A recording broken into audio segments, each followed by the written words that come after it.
KRK அப்பா சமையல் திருப்பூர். இட்லி, தோசை, அப்புறம் சாதத்துக்கு ஏற்ற சுவையான ஒரு கிரேவி தாங்க ட்ரை பண்ண போகிறேன். காலிஃப்ளவர் வச்சு வாங்க பார்க்கலாம். ஃபஸ்ட்டாக நம்ம என்ன பண்ணோம், காலிஃப்ளவரை குட்டி குட்டியாக கட் பண்ணி அது கொஞ்சமாக தண்ணி சேர்த்து, தண்ணியில் கொஞ்சம் மஞ்சள் தூள், கல்லுப்பு சேர்த்து ஒரு கொதி வர்ற அளவுக்கு கொதிக்க விட்டு அதை ஆஃப் பண்ணிடுங்க ஸ்டவ்வை.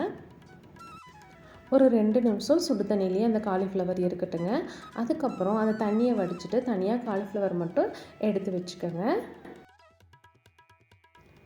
இப்போ நம்ம காலிஃப்ளவர் கிரேவிக்கு தேவையான மசாலாவுக்கு ரெடி பண்ண போகிறோம். அதுக்கு ஒரு கடாயில் கொஞ்சமாக எண்ணெய் எடுத்துக்கோங்க. எண்ணெய் சூடானதும் 1 ஸ்பூன் கடலைப்பருப்பு போட்டு லேசாக வறுத்துக்கோங்க. ஃப்ளேம் மீடியம் ஃப்ளேம்லேயே இருக்கட்டுங்க. லேசாக பொன்னிறமாக வறுந்ததும்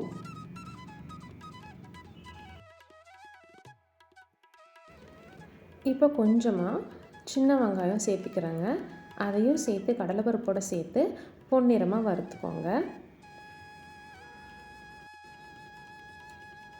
வெங்காயம் நல்லா வதங்கினதையும் இதில் 2 ஸ்பூன் கொத்தமல்லி விதை சேர்த்துக்கோங்க.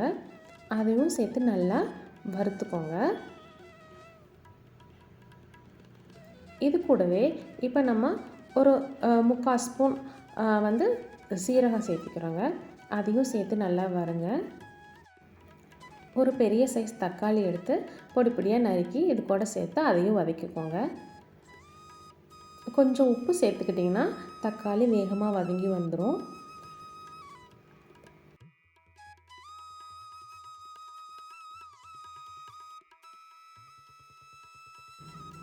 இப்போ தக்காளி நல்லா வதங்கிடுச்சுங்க. இந்த ஸ்டேஜில் ஸ்டவ்வை ஆஃப் பண்ணிவிட்டு இதை ஆற வச்சுருங்க. இது கூட ஒரு கொஞ்சமாக தேங்காய் சேர்த்து நல்லா சட்னி பதத்துக்கு அரைச்சிடுங்க.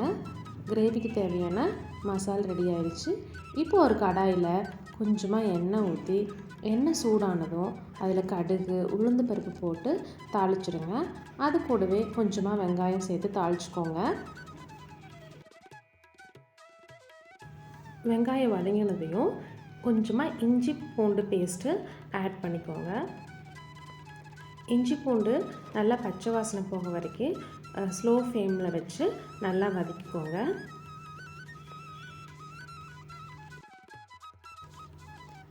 இஞ்சி பூண்டு நல்லா வாசம் வருது நல்லா வதங்கினதையும்.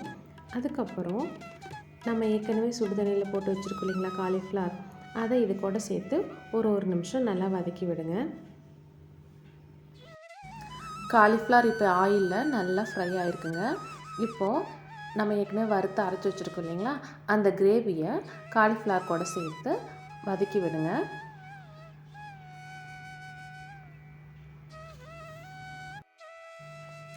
ஸ்டவ் சிம்லேயே வச்சுக்கோங்க. இப்போ வேணால் கொஞ்சமாக தண்ணி சேர்த்துக்கோங்க. தண்ணி சேர்த்து வதக்கி விட்டுட்டு கொஞ்சமாக மஞ்சத்தூள், மிளகாய் பொடி இதையெல்லாம் சேர்த்து அதையும் சேர்த்து நல்லா வதக்கி விடுங்க. கொஞ்சமாக உப்பு சேர்த்துக்கோங்க.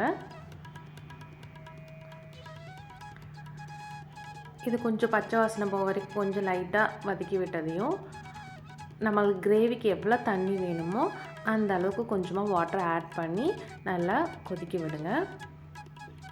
இங்கே பார்த்திங்களா இந்த கன்சிஸ்டன்சிக்கு, ஏன்னா கிரேவி கன்சிஸ்டன்சிக்கு தேவையான அளவு நம்மளுக்கு தண்ணி இது கூட ஆட் பண்ணிக்கோங்க.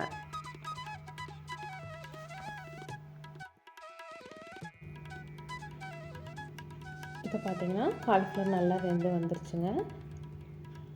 இப்போ நம்மளுக்கு கிரேவி கன்சிஸ்டன்சியும் கரெக்டாக கிடச்சிருச்சு.